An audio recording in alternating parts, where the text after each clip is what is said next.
اعوذ باللہ من الشیطان الرجیم بسم اللہ الرحمن الرحیم۔ ایک بڑا اہم سوال پیدا ہوتا ہے اور یہ اکثر لوگ پوچھتے ہیں کہ مودودی صاحب نے کچھ پرانی کتب سے روایات نقل کی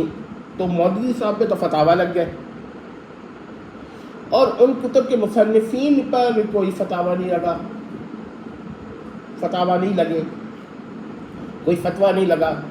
تو یہ کیا فرق ہے؟ دیکھیے یہاں پر دو باتیں، کتب میں جو احادیث و روایات کی ہوتی ہیں، ہر قسم کی روایات جمع ہو جاتی ہیں، خواہ وہ صحیح ہو، خواہ وہ حسن ہو، خواہ وہ ضعیف ہو، خواہ وہ موضوع بھی ہو، بعد ایسا بھی ہوتا ہے۔ استثناء بہت کم کتب کا ہے، بخاری و مسلم کا استثناء ہے کہ بخاری و مسلم میں کوئی روایت حسن لذاتی بھی نہیں ہے، ساری صحیح لذاتی ہی ہیں، یعنی کہ کوئی روایت بخاری و مسلم کی صحیح لغیری بھی نہیں ہے، سب صحیح لذاتی ہی ہیں۔ تو آپ نے پوائنٹ دیکھ لیا۔ باقی جو مصنف ہوتے ہیں وہ ہر قسم کی روایت کو نقل کرتے ہیں اپنی کتاب میں، اس سے ان کے عقائد معلوم نہیں ہوتے۔ اچھا، جب آپ نے یہ بات سمجھ لی تو جن لوگوں نے کتابیں لکھی ہیں، کتب لکھی ہیں، روایات جمع کی ہیں، کیا ان کا ان روایات پر عقیدہ بھی تھا یا وہ صرف جمع کر رہے تھے؟ تو اگر ان کا وہی عقیدہ تھا جو مودودی صاحب کا ہے تو ہم یہی کہیں گے کہ مودودی صاحب اہل سنہ کے عقائد سے جس طرح ڈیویٹ ہو رہے تھے وہ لوگ بھی ہو رہے تھے۔ ایک بات۔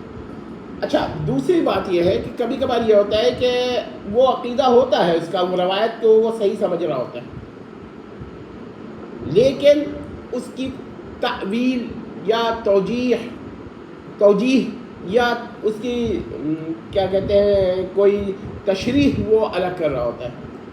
یعنی تعویل کچھ کر رہا ہوتا ہے، کوئی توجیح کر رہا ہوتا ہے، یا کوئی تشریح کر رہا ہوتا ہے، کوئی توضیح کر رہا ہوتا ہے۔ تو یہ ساری چیزیں اس کی مختلف ہوتی ہیں، وہ اس معنوں میں نہیں لے رہا ہوتا۔ ایسی صورت کے اندر اس پر تو فتویٰ نہیں لگتا، مگر جو دوسری تشریح کر رہا ہے وہ یا بلا تعویل یا بلا توجیح یا بلا تشریح لے رہا ہے یا بلا توضیح لے رہا ہے تو اس پہ فتویٰ لگ جاتا ہے۔ تو یہ بہت سارے لوگوں کو یہ مغالطہ ہوتا ہے، لہٰذا میں یہ مسئلہ کلیئر کرتا ہوں دوبارہ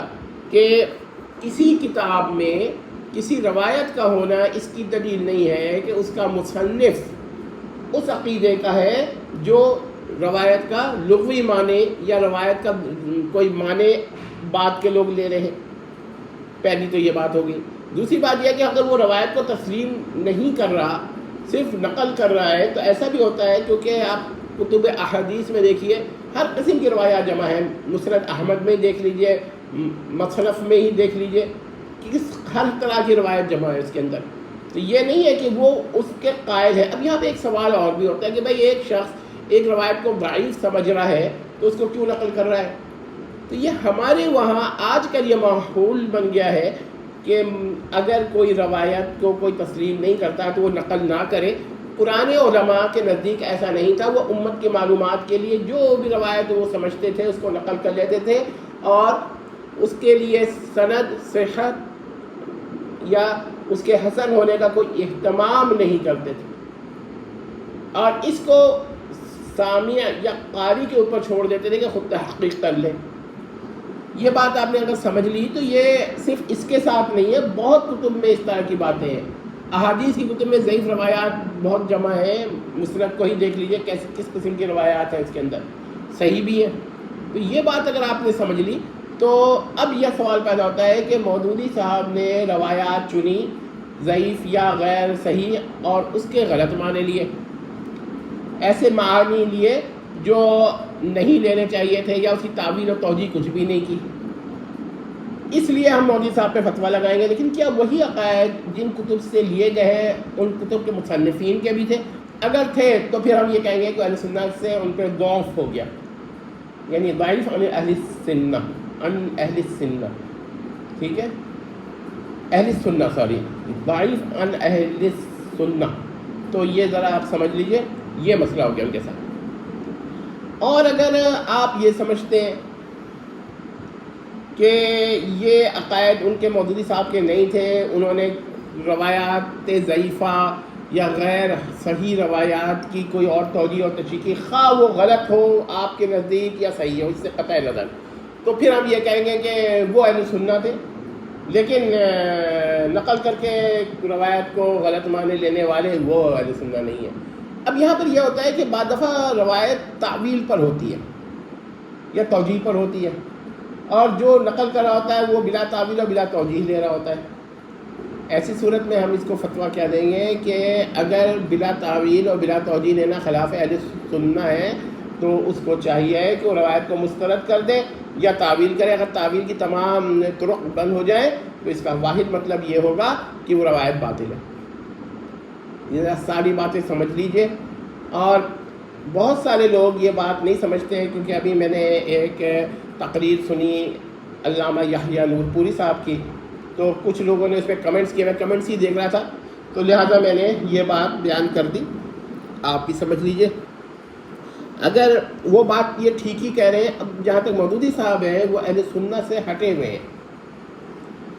اب کس حد تک ہٹے ہیں، ان کے صحابہ کے بارے میں کیا تھا؟ اب دیکھیں اس میں بھی درجات ہیں، ایک بہت زیادہ ہٹ جاتا ہے جیسے جہلمی صاحب اور ان کے نام نہاد استاد جن کا اسم گرامی وہ لیتے ہیں، اور پھر ان پر ختم النبوہ کے انکار کی تہمت بھی، تہمت تو نہیں کہوں گا، صحیح الزام ہے وہ لگاتے ہیں،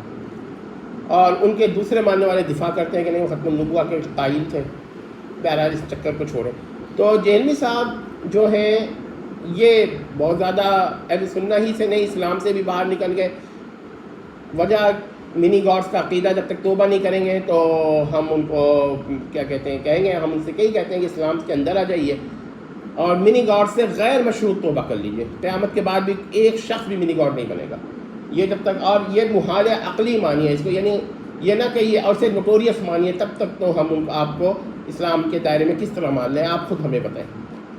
اور پھر آپ قرآن پہ اور اللہ پہ بہتان لگا رہے ہیں کہ اللہ نے اعلان کیا ہے منی گاڈس کا، تو ساتھ کفر و شرک ہے، یعنی اللہ پر ہی شرک کا بہتان لگا دینا، تو یہ جب تک اس سے توبہ نہیں کریں تو اب جہلمی صاحب تو ان مسائل سے باہر ہو کر توحید کے ہی منکر ہو گئے۔ اب ذرا اس سے ہٹ کر دیکھیے تو مودودی صاحب اس حد تک نہیں گئے، ہاں جہلمی صاحب جس حد تک صحابہ حضرت معاویہ حضرت کے، بلکہ حضرت ابوبکر حضرت عمر حضرت عائشہ کے بارے میں جس حد تک پہنچ گئے، مودودی صاحب اس جانب تو ہیں مگر اتنی شدت سے نہیں ہے۔ یہی وجہ ہے کہ ہم یہ کہتے ہیں کہ مودودی صاحب اہل سنت سے تو خارج ہیں مگر بعض مسائل میں اہل سنت سے مشترک بھی ہیں، بس اتنی سی بات ہے، والسلام۔ جہاں تک تکفیر کا مسئلہ ہے تو تکفیر پر بھی میں آپ کو ایک بات بتا دیتا ہوں کہ تکفیر جب کی جاتی ہے جب کوئی تعویل اور توجیہ کے راستے بند ہو جائیں اور اعتقادی مسئلہ ہو، جیسے منی گاڈ کا عقیدہ جہلمی صاحب کا کہ قیامت میں جنت میں اہل جنت جو ہیں وہ منی گاڈز بن جائیں گے، جس کی نہ تعویل ہوگی نہ توجیہ ہوگی، لیکن اور بھی مسائل ہیں، والسلام۔